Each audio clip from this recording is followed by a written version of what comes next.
आज हम लोग उपभोक्ता व्यवहार का अनधिमान वक्र विश्लेषण पढ़ेंगे। इससे पहले हम लोगों ने गणनावाचक दृष्टिकोण, जिसकी शुरुआत गॉसेन ने की थी और जिसका विश्लेषण मार्शल ने किया था और उनके अन्य अनुयायी अर्थशास्त्रियों ने, उसमें आपने ये देखा था कि उपयोगिता को हम लोग गिन सकते हैं, उसकी गणना कर सकते हैं। उसे या तो मुद्रा में गिन सकते हैं या यूटिल्स में गिन सकते हैं, लेकिन उसकी आलोचना की गई क्योंकि उपयोगिता को वास्तव में कोई उपभोक्ता गिन कर बता नहीं सकता कि उसे इस वस्तु से, किसी पर्टिकुलर वस्तु से, किसी विशेष वस्तु से कितनी उपयोगिता मिली और उसे कितनी, उसकी गणना करके वो नहीं बता सकता। और दूसरी एक आलोचना की गई जो समसीमांत उपयोगिता नियम था, उसमें ये बताया गया कि जो मुद्रा की उपयोगिता है वो स्थिर रहती है, यानी मुद्रा की सीमांत उपयोगिता स्थिर रहती है। ये भी आलोचना का एक बिंदु है। तो उसके कारण उपयोगिता का क्रमवाचक दृष्टिकोण हिग्स और हैंसन द्वारा प्रस्तुत किया गया। इसका विशेष रूप से हिग्स ने प्रतिपादन किया है। आज हम उसका पढ़ेंगे, उपयोगिता का क्रमवाचक दृष्टिकोण। इसमें कुछ मान्यताएं हैं जो आप क्रम से देख रहे हैं, लिखा है। विवेकपूर्ण उपभोक्ता, यानी कि इसमें उपभोक्ता, किसी भी सिद्धांत में उपभोक्ता विवेकपूर्ण होता है। इसमें भी वो मान्यता निहित है कि जो उपभोक्ता है वह विवेकपूर्ण है। दूसरा कि बाजार का उसे पूर्ण ज्ञान है, अर्थात यहाँ पूर्ण प्रतियोगिता की भी मान्यता निहित है, उसे बाजार का पूर्ण ज्ञान है। किसी भी उपभोक्ता को यदि बाजार का पूर्ण ज्ञान नहीं होगा तो अपनी उपयोगिता को अधिकतम करने के बारे में वो नहीं सोच पाएगा, कौन सी चीज़ कहाँ मिल रही है वो नहीं समझ पाएगा, जिससे उसकी उपयोगिता अधिकतम नहीं होगी। तो ये मान्यता इसमें निहित है कि उसे उपभोक्ता को बाजार का पूर्ण ज्ञान है। ये भी ये बता दिया गया कि इसमें उपयोगिता का क्रमवाचक माप ही संभव है, गणवाचक माप संभव नहीं है इस सिद्धांत में। तो चूँकि ये सिद्धांत गणवाचक दृष्टिकोण की आलोचना के बाद का है, उसकी आलोचना पर आधारित है, इसलिए यह मान्यता होना स्वाभाविक ही है। जो चौथी मान्यता है वो ये है कि उपभोक्ता जितनी अधिक वस्तुओं का उपभोग करेगा उसे उतनी ही मात्रा में उपयोगिता प्राप्त होगी। इसलिए यह जो मान्यता है कि जितनी मात्रा वस्तुओं की अधिक होगी, उपभोक्ता की उपयोगिता उतनी ही अधिक होगी। यह निर्बल क्रमबद्धता पर आधारित है। निर्बल क्रमबद्धता आपको आगे भी बता दिया जाएगा कि क्यों ये निर्बल क्रमबद्धता पर है। यानी कि उपभोक्ता जब विभिन्न संयोगों का चुनाव करता है तो विभिन्न संयोग उसे दिए जाते हैं तो वह यह निश्चित नहीं कर पाता है कि उसे किस संयोग का चुनाव करना चाहिए। वास्तव में वह सभी संयोगों के बीच उदासीन होता है और इसी वजह से इसका नाम उदासीनता वक्र भी रखा गया है। उदासीनता वक्र भी इसे कहा जाता है। चौथा, ह्रासमान सीमांत प्रतिस्थापन की इसमें मान्यता ली जाती है। यानी कि जो एक वस्तु के लिए दूसरी वस्तु का जब प्रतिस्थापन होगा तो ह्रासमान होगा। इसको आगे आपको अभी व्याख्या कर दी जाएगी। ये जो सकर्मकता और संगतता है, इसको समझने की ज़रूरत है, क्योंकि उपभोक्ता व्यवहार ऐसा होना चाहिए और ऐसे व्यवहार की हर समय उम्मीद की जाती है। सकर्मकता का मतलब होता है कि यदि A equal to b and B equal to c तो A इक्वल टू सी ही होगा। इसमें कोई इफ बट नहीं होना चाहिए किसी उपभोक्ता के लिए कि जब दो शर्तें पूरी है तो तीसरी शर्त स्वाभाविक रूप से पूरी होनी चाहिए। और संगतता का मतलब ये होता है कि आपके व्यवहार में संगतता होनी चाहिए। जब परिस्थितियाँ न बदलें तो आपके व्यवहार में कोई बदलाव नहीं होना चाहिए। मान लीजिए A को आप B पर वरीयता दे रहे हैं, B को C पर वरीयता दे रहे हैं, तो A को C पर आपको वरीयता देनी ही है। यह संगतता है। ऐसा ना हो कि C को A पर वरीयता दें, यह असंगत व्यवहार हो जाएगा। यदि ये व्यवहार करते हैं तो संगतता रहेगी और ये व्यवहार करते हैं तो असंगतता आपके व्यवहार में आ जाएगी। तो ये संगत व्यवहार पर आधारित है। अब अनधिमान वक्र क्या है, इसकी परिभाषा हम कर लेते हैं। अनधिमान वक्र दो या दो से अधिक की भी बात की जाती है, लेकिन हम यहाँ दो वस्तुओं को लेकर चलेंगे। दो वस्तुओं के विभिन्न मात्राओं का बिंदुपथ होता है, विभिन्न मात्राओं के संयोग का बिंदुपथ होता है, जिनसे उपभोक्ता को एक समान उपयोगिता प्राप्त होती है। और स्पष्टता से आप देख सकते हैं कि यह जो अनधिमान वक्र पहले से बनाया गया है, यह स्थिर उपयोगिता को प्रदर्शित करता है। दो वस्तुएं हैं, y वस्तु और x वस्तु। ये विभिन्न मात्राएं, एक 15 और 1 का है, एक 8 और 2 का है, एक 5 और 3 का है, एक 3 और 4 का है और एक 2 और 5 का है। इन विभिन्न मात्राओं से उपभोक्ता को एक समान उपयोगिता प्राप्त होती है। इसी वजह से इसे उदासीनता वक्र कहा जाता है, क्योंकि उपभोक्ता इस पर भी या इस पर भी या इस पर भी या इस पर भी या इस पर भी जो उपयोगिता प्राप्त करेगा वह स्थिर होगा। उपभोक्ता को जो संतोष प्राप्त होगा वह स्थिर होगा, इसलिए इसे उदासीनता वक्र कहा जाता है। हम यहीं आपको सीमांत घटते हुए सीमांत प्रतिस्थापन को भी समझा देंगे। आप इसे समझ लें फिर से एक बार कि दो विभिन्न मात्राओं का बिंदुपथ, दो वस्तुओं के विभिन्न मात्राओं का बिंदुपथ अनधिमान वक्र कहलाता है, जिनसे उपभोक्ता को एक स्थिर मात्रा में या एक स्थिर स्तर की उपयोगिता प्राप्त होती है और उपभोक्ता इन सभी बिंदुओं के बीच उदासीन होता है। अब इस ग्राफ में देखेंगे आप कि ये घटता हुआ प्रतिस्थापन होता है।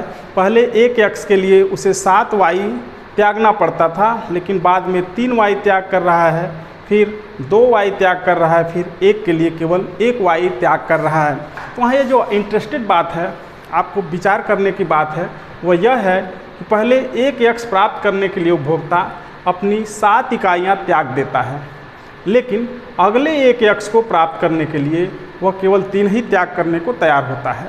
इसका कारण यह है कि जब कोई वस्तु आप त्याग करते हैं तो बची हुई इकाइयों का या बची हुई मात्रा की सीमांत उपयोगिता बढ़ी हुई होती है पहले की तुलना में। जैसे मान लीजिए आपके पास 100 रुपये हैं, आपसे 1 रुपया मांगा गया, आपने दे दिया, कम त्याग करना पड़ा। दूसरा रुपया मांगा जाएगा जो 99 रुपया होगा, उसका 100वें से निश्चित ही सीमांत उपयोगिता 99वें की ज़्यादा होगी। उसी तरह से इसमें है कि पहले 7 इकाइयाँ वह 1 के लिए त्याग कर देता है, क्योंकि उसके पास 1 ही होता है। 2 करने के लिए वो 7 त्याग करता है, लेकिन अगला 2 से 3 करने के लिए वो केवल 3 त्याग करने को तैयार होता है, और फिर 1 बढ़ाने के लिए केवल 2 और फिर केवल 1। इसको घटता हुआ सीमांत प्रतिस्थापन कहा जाता है। इसको आप दूसरे रूप में देख सकते हैं। यहाँ जब आप एक स्पर्श रेखा खींचेंगे तो आप पाएंगे कि इस बिंदु पर सीमांत प्रतिस्थापन कुछ ज़्यादा होगा। यहाँ से ये देख सकते हैं, इसको डेल्टा वाई, ध्यान रहे कि यह रेखा इस रेखा के समानांतर हो और यह रेखा इस रेखा के समानांतर हो। जब आप स्पर्श रेखा खींचें और तो जो त्रिकोण बने उसका आधार अक्ष के समानांतर और लंब अक्ष के समानांतर हो, इसे आप डेल्टा x कहेंगे और इसे डेल्टा y कहेंगे। आप ध्यान देंगे कि जो y घट रहा है तो x बढ़ रहा है, इसलिए इसमें डेल्टा y अपान डेल्टा x को सीमांत प्रतिस्थापन की दर दिखाने के लिए प्रस्तुत किया जाता है मार्जिनल रेट ऑफ या Marius between x and y, marginal rate of substitution. लेकिन एक घट रहा है और एक बढ़ रहा है, तो इसमें जो सहसंबंध होता है वह ऋणात्मक आएगा, इसलिए इसे ऋण चिन्ह लगा दिया जाता है।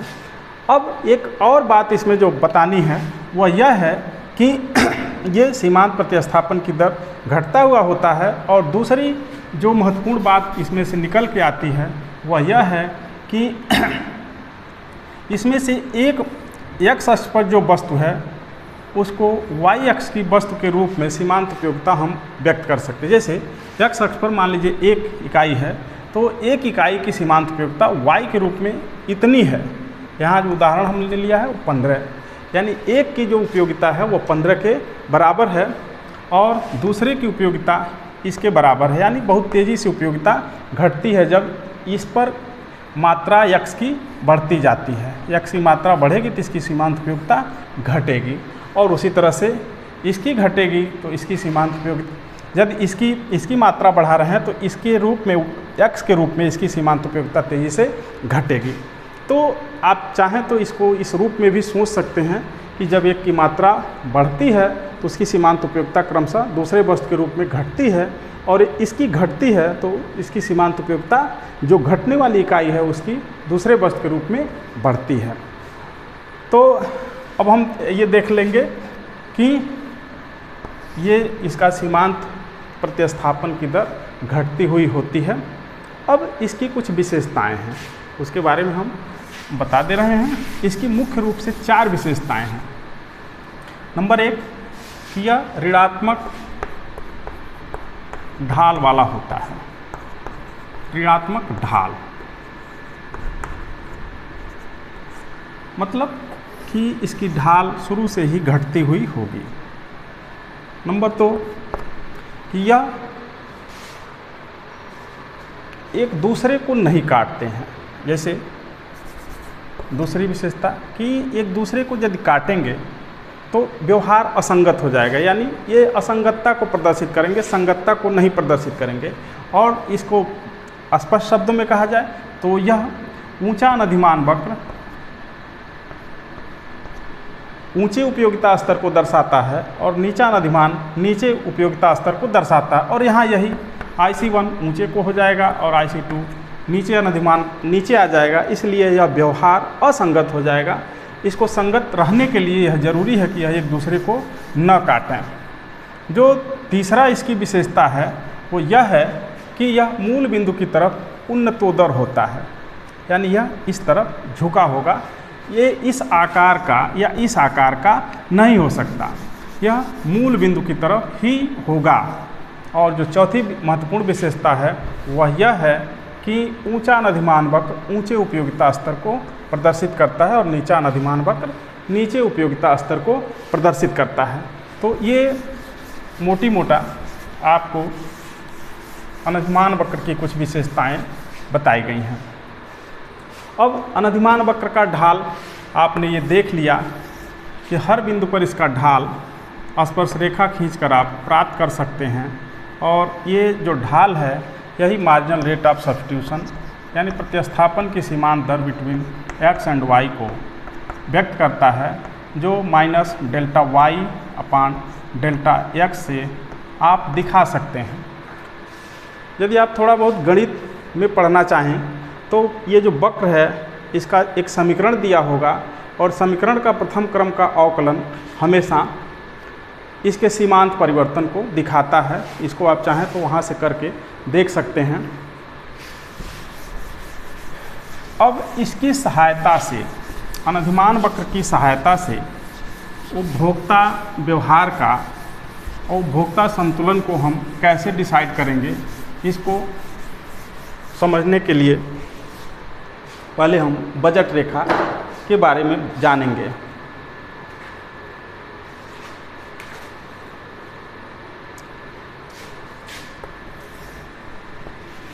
चूँकि यह जो अनधिमान वक्र है ये उपभोक्ता को बता देता है कि उपभोक्ता कैसे अपना प्रेफरेंस व्यक्त करता है, वह किस वस्तु को कितना महत्व देता है, उसके लिए सीमांत प्रतिस्थापन की दर क्या होगी, यह उपभोक्ता विशेष के प्रेफरेंस पर, उसके विवेक पर निर्भर करेगा। ऐसा हो सकता है कि अलग अलग उपभोक्ताओं के अनधिमान वक्र अलग अलग आकार के प्राप्त हों, लेकिन हम आदर्श रूप में ये मान लेते हैं कि सभी उपभोक्ता एक समान प्रेफरेंस व्यक्त करते हैं और इसको एक समान अनधिमान वक्र प्राप्त होता है। हम उसी उपभोक्ता के व्यवहार का अध्ययन करेंगे। दूसरा बाजार पक्ष होता है। बाजार में वस्तुएं मिलती हैं, उनकी कुछ कीमत होती है और उपभोक्ता के पास अपनी आय होती है। तो उस कीमत पर, जैसे मान लीजिए Px की कीमत Px और y की कीमत Py है और उपभोक्ता की एक मौद्रिक आय m है, तो कुछ x की मात्रा खरीदेगा प्लस कुछ y की मात्रा खरीदेगा और उसमें पूरी मुद्रा उसकी खर्च हो जाएगी। यानी कि एक हमको समीकरण मिल गया Px into x Py into y बराबर m, उसकी पूरी मौद्रिक आय इसमें खर्च हो जाएगी। और यदि अपनी पूरी मौद्रिक आय वह y वस्तु के क्रय पर खर्च करता है मान लेते हैं, तो वह इतनी मात्रा वह खरीद पाएगा और कुल आय का यदि x वस्तु पर क्रय करने पर खर्च कर देता है तो वह इतनी खरीद सकता है। इस तरह उसकी एक बजट लाइन हमें प्राप्त हो जाती है। बजट लाइन यह बताती है कि इस मौद्रिक आय से उपभोक्ता इससे ऊपर नहीं खरीद सकता है, इसके नीचे यहाँ खरीद सकता है, यहाँ खरीद सकता है, यहाँ खरीद सकता है। यही उसकी बजट सीमा होगी। इस रेखा को बजट रेखा या कीमत रेखा भी कहा जाता है।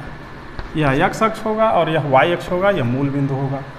यहाँ Px m अपान Px कर सकते हैं और इसे m अपान Py कर सकते हैं। मूल रूप से इसे Px Py ही कहा जाता है। तो ये बजट रेखा हो गई।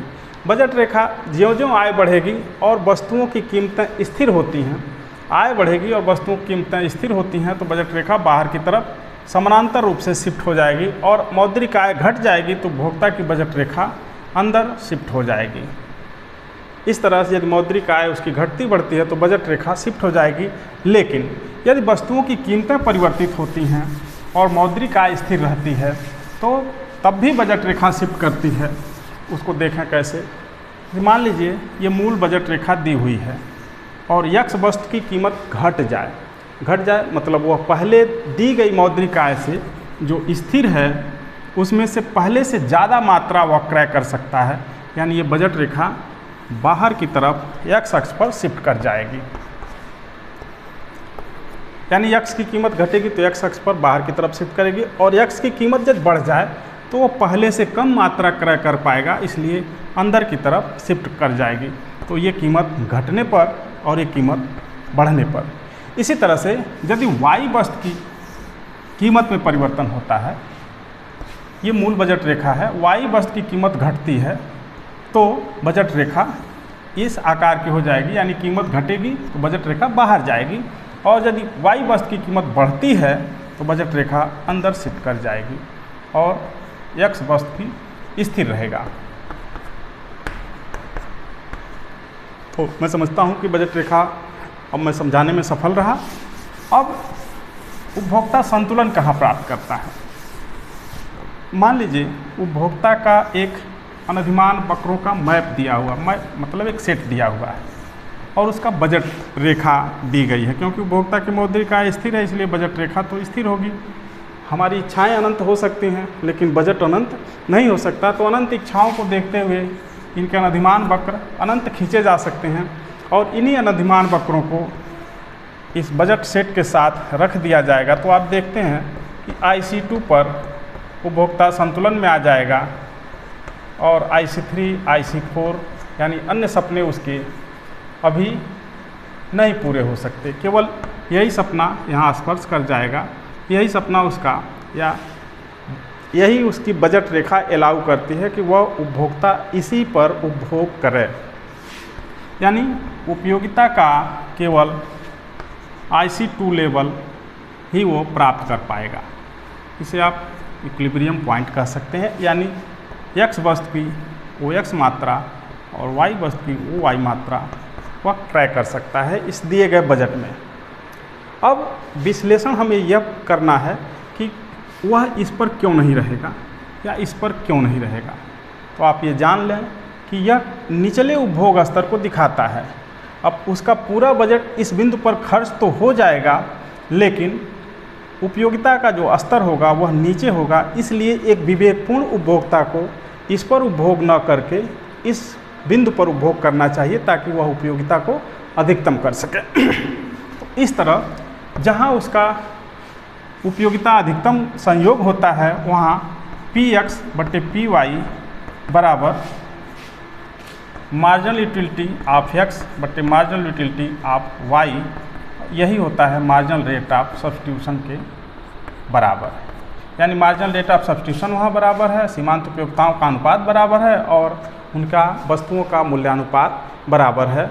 और इस तरह दी गई आय खर्च करके उपभोक्ता अधिकतम संतुष्टि यहाँ प्राप्त कर सकता है। यदि भविष्य में कीमत घटती है किसी वस्तु की तो वह ऊंचे अनधिमान वक्र को भी प्राप्त कर सकता है, यानी कीमत घटेगी तो उपभोक्ता ऊंची उपयोगिता भी प्राप्त कर सकता है।